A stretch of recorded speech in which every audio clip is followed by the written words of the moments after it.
sounds good.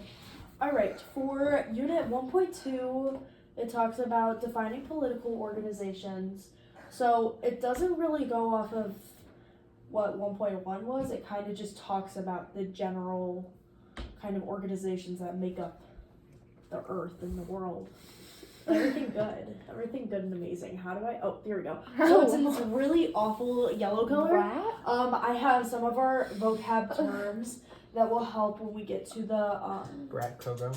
Yes, dude, it was like the template. Oh. Yeah. They'll help when we get to more of the info for the work. Why isn't it? Well, angle it this way. Like this? I feel like I did. Okay, here we go. All right, our first vocab word is political organizations. So, political organizations are pretty much just the entire system that comprises laws, ideas, procedures that address who should have the authority to rule, what the government's influence its people, and what the economy should look like and be like. So, basically, to summarize that really long definition, it's just what makes like your entire government. So for example, in the UK, they follow like more of a royal, I don't remember what kind of government it's called. Monarchy? But, like, yeah, follow monarchy, and the US follows more of a democracy. Dr. Kohler! Bumbleclot! You can hear through these. Anyways, political organizations are basically just what make up the entirety of our world. You know what I'm talking about. So I actually have a drawing I need to make on the board because this defines the political organizations a little bit more. Draw that thing. Yeah. Marker to Stop. draw to Okay. out. Okay, so Don't destroy the tip. We just bought those. Be careful on the tip. okay. So Colleges are gonna look at this. So we kind of just have to think of this as an entire box. So in the general box, there is the territory, which there's a definition I have somewhere. Maybe I don't. The territory is basically just the area, like the actual physical land that they own. The second part is the It's getting in geometry. yeah, like kind of is the population. So those people that are living in the said territory, leading to the third area, which is the government. And then outside of this whole box, there's the fourth. And the fourth is basically just sovereignty. I'm not gonna spell this right. You got it. Oh, Did I get it? I think. Okay. You ate. Let's go. So, the general idea with this drawing is that everything kind of flows from one thing to another. So, if you want to have a government, you have to have already established a territory and you have to have a population to run in that government. To have a sovereignty, you have to have all three of these things. So, they kind of flow in that chronological order of ideas. So, going back to our little slides, if it like works. Here we go. All right, our next words are nation and state. So basically a nation and state are just the more specified versions of what a country or a group of people could be split into. So a nation can be described as a group of people with commonalities like such as race, language, religion, ethnicity, political identity, and aspirations. So in the 6 countries that we are studying, an example of a nation could be the example. We'll do the United Kingdom of Great Britain and Northern Ireland. So the different nations that make up that state are the England, the the Welsh, the Scottish, and the Northern Irish. Those are the different kinds of people that make up that nation. And then the state is the United Kingdom. So states are just political organizations that combine a permanent population with institutions to exercise control over a defined territory with international recognition. So basically what that's saying is you can use the United States as an example. So a state is just a like official documented organization of a state. So the nations and state often get mixed up. The only main difference is a nation is like made out of people with commonalities. The only people that have the commonality with state is that they live in the same territory. So it's just based off of that. We're the pretty AP much. Kogo nation. Yes, we are. Population of 3. But then we are in the state of Ohio, Yeah. which, if that makes sense. Please. Click that bang. I'm trying. Please. Girl. Please. Oh wait, here we go. Okay, their next word is a That's one. regime. So, a regime is a democratic or authoritarian government. I spelled that wrong. Based on how No. it sets up rules. No. Oh, based on how it sets up rules or makes decisions about how to exercise power. So, also the word demos, I think is how it's said. It just means people. So, in the AP video I watched, it was explaining how regimes basically do explain how people or demos are used to exercise power in any kind of regime. And then I'll talk more about regimes later on. Regimes? Yeah. So here's like the actual information, if I can like... Click that bang. I'm trying! I'm struggling. Watching it at first tap. Oh. I don't remember Dude, what this thing is broke. We need a refund. Maybe it needs new battery. Oh, that's probably what it is. Oh. Can you do like the arrow button on your computer? Let me hit. Oh, yes! Here, hold it closer. Okay. I did it. Oh. Okay. Alright, starting off, just the general goal of this unit is to understand the global political and economic forces, and the overall achievement is to be able to, to be able to define the difference between nation and state, which I already kind of did. So, these concepts that I already explained of nation and state are the most important foundations of the political systems. So like how we learned in 1.1 about the different kinds of economic and government factors on like a quantitative and qualitative scale, this kind of explains how they're set up more as groups. Also, another very, very important thing for the AP test is that there are going to be some questions on FRQs and even MCQs. Like an entire FRQ may say the word describe blank, and it could be just one word. On those kinds of questions, you have to give the most specific word for word definition, and the lady in the video was stressing that a lot. She was getting nervy that we weren't going to. So I guess like just do that. Oh wait, it did it. Ooh. Oh, so how to define something. I thought it's pretty straightforward. Just to provide a specific meaning for a word or concept and focus on the specificity of concepts with terms.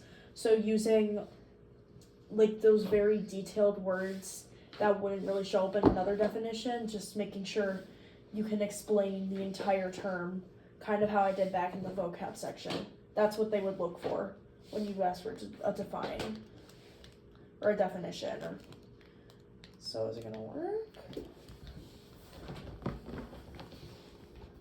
Okay, perfect. So I already kind of talked about the global institution state scale and the drawing, but just more information about it. there's just the territory and the population, the government, and sovereignty. And sovereignty could also be internal and external. All of these things kind of, again, lead into one another. So to have one thing, you must have whatever is before that. Thanks. Just a review of the 6 multi-nation states. Also, all of these different groups are classified as states or multi-nation states. So that's just another specificity. More information about regimes. So regimes can be seen as democratic or authoritarian. They respond to the people and make the public policy, and they can change the regime or they can make changes in the government. This is something super important that they ask in a bunch of FRQ questions, or in-depth CQ questions. A regime change is when the change in fundamental pattern of rules, movement. I think I did something wrong. I don't know. Anyways, change. Okay, so a change in a government is the change in political leadership of the executive branch. Also, when AP Kogo describes the government, they basically just mean the executive branch, which I did not know. So anytime you hear government, it's just the executive branch. Oh wow. Okay. Yeah. Maybe because So- not all nations have more than one branch. That's what I kind of touch on. 1.3. And I think it's just to follow the political organization. Yeah. I think they only focus on the executive branch, so keep that in mind for FRQ questions or even MCQ questions. So a regime, So a regime change is just when there's a change in the pattern of rules, or the change between an authority government to a democracy. So there is one thing I'm gonna change about this chart right here. So when you have a democracy, it's going to still follow this exact same kind of pattern, but when you have the authoritative kind of government, it's weird because instead of going from 2 to 3, you go from 3 to 2. So to have a certain government, you have to have a population, which is kind of hard to explain, but basically what it just means is that if you want to have a certain kind of population, you have to have the government already, and of course governments could outrule certain people or shun them or whatever it may be, but We'll touch more on authoritarian next yeah. Shameless plug. Shameless plug. Plug that thing. Yes. Stop. Work. Well, like power. Okay. Next, there are 3 types of power. There's the power to try and get somebody to do something, which is just general power. Authority is the government's right to rule or enforce any type of policy, and then sovereignty is the state's independent legal authority over their population and their territory. Wait, what's authority? It is the government's right to rule and enforce policy. So, how power kind of works is you don't really consider the actual basis of power as much as you do authority and sovereignty. So an example that I have is if you were a teacher and you had a student and you told your student hey, this homework is due tomorrow, and then that same student says, I don't want to do the homework, that is the student's general power to say, no, I don't want to do the homework. But because the teacher has a bureaucratic power over them, they have the authority to lower their grade because they did not do the homework. Positive punishment. Yes. Wait, what's AP sovereignty? Psych. Oh, sovereignty. The state's independent legal authority over a population in their territory. AP courses taught by AP Independent. students. Yes. Boom. Boom. Now we're on practice questions. Practice questions in the Brat font. These ones are pretty easy. So this is one of the sample FRQ questions from the 2012 test, I think. So just the statement that many of the countries covered in the course are multi-nation states. Actually, all of them are multi-nation states. Wow. So the two questions you would have are to define the concept of a state, which I gave in a prior definition, and then explain how a nation is different from a state by explaining how a nation could be defined as like a group of people that has come together rather than a state, which is made out of the territory.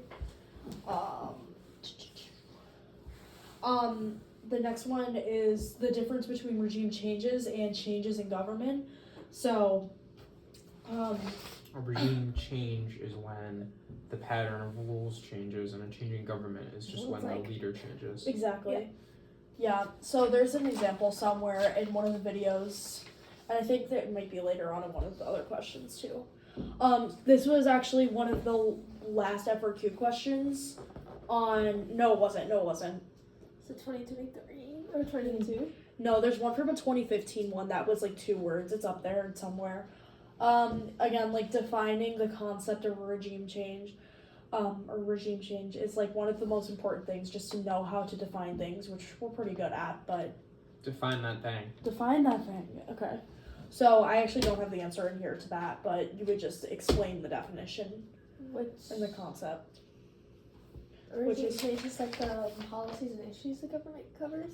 Um, Or the regime change is more of, hold on, let me Yeah, it's like the change in like the pattern of rules that a government follows and like the ideology. Yeah.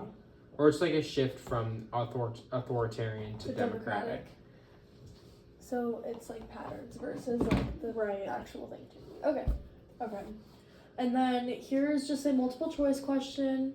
So you can kind of use process of elimination to do this one because it's kind of self-explanatory. So when David Cameron replaced Gordon Brown as prime minister, there was a change in which of the following. So obviously it's not A because that's not a culture change whatsoever. It's not a regime change. Because that's not pattern, Because- that's person. Exactly. And then it's not a nation change because all of the people in that group stay the same. It's not a state change. No location, no Yeah. territory change. The territory is the same. So So it has to be government. it's government the because. executive branch. Exactly. Boom. Boom! We're There living. we the go. boom. Boom! Boom. Boom. So here are 3 questions based on the 3 types of power, which are just general power, authority, and sovereignty. Try and determine which one matches whatever definition. You can use one twice if you need. 3 is sovereignty. Yeah. Mhm. 2 is authority. Yep. Is 1 asking What's about the this- teacher? Or about the student. The teacher is authority. The student is is just general power. power. It's asking about Power. the teacher. Authority. Yeah. Oh, So it's a trick question. It was authority, sovereignty. got him. Sovereign method. Boom. That was the question, the FRQ question on the 2015 test. That again, just ask for the general definition, just the one you would find in a textbook of sovereignty by specifying, which is, where did I put it? I don't even think I have it in here. A state's the independent legal authority, over yeah. the people in the territory. Yeah. Okay. Boom. It's on this Boom. page. That's it. That might be all of them.